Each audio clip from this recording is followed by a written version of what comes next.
Et alors, que se passe-t-il sur la scène européenne?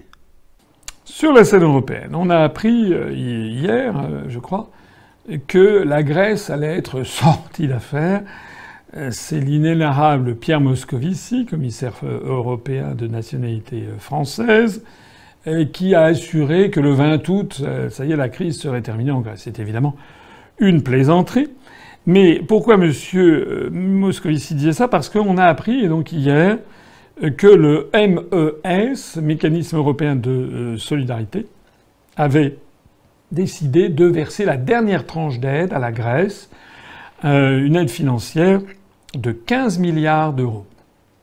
Et donc, c'est M. Klaus Regling qui est à la manœuvre. Klaus Regling qui a été pendant toutes les années 2000 le directeur des affaires économiques à la Commission européenne et qui a joué un rôle central sur les décisions imposées au gouvernement français en matière économique et budgétaire.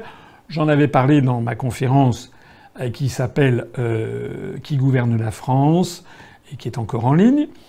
Monsieur Klaus Regling est maintenant à la tête du mécanisme européen de solidarité, le MES, et donc c'est lui qui a annoncé que ce MES allait verser 15 milliards d'euros à la Grèce. Alors le problème, c'est que je me suis dit, mais c'est quoi au fait? D'où sortent ces 15 milliards d'euros? C'est quand même pas...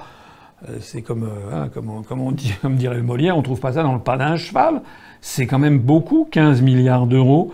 Ils sortent d'où? Alors, je vous renvoie à l'article 123 du traité sur le fonctionnement de l'Union européenne. En fait, il y a des contraintes très importantes sur le sujet. Et en définitive, j'en parlais avec Vincent Brousseau avant de préparer cet entretien, qui m'a dit qu'il y a une très grande opacité sur le fonctionnement du mécanisme européen de solidarité. Et que une chose est certaine, c'est que ça n'est pas de la création monétaire. Une autre chose qui est certaine, c'est que ça n'est très probablement pas non plus de l'appel au marché. Donc il est possible, ça n'est pas sûr ce que je vous dis, mais il est possible que ce soit ces 15 milliards d'euros aient été versés à la Grèce à partir des fonds propres du mécanisme européen de solidarité. Or les fonds propres, c'est des fonds qui sont propres, c'est-à-dire qui ont été donnés au MES et donc par les États membres. Alors je ne suis pas certain de ce que je vais vous dire.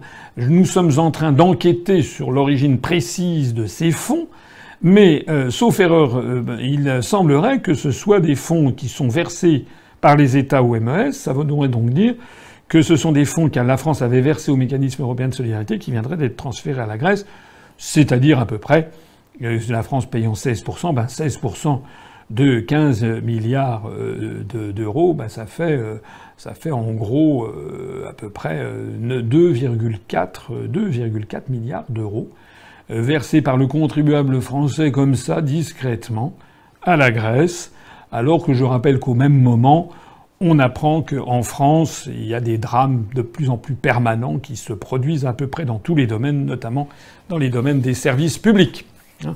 Je rappelle, ça n'a pas de rapport avec la scène européenne, mais ça a un rapport avec le budget de la France, qu'on a appris il y a quelques jours, un rapport qui est sorti, qui tire la sonnette d'alarme sur l'état de dérèglement des routes en France, les routes, notamment les routes nationales non concédées, qui sont encore gérées par l'État, sont dans un état de délabrement avancé, parce qu'il y a depuis des années un sous-investissement en matière d'infrastructures routières en France.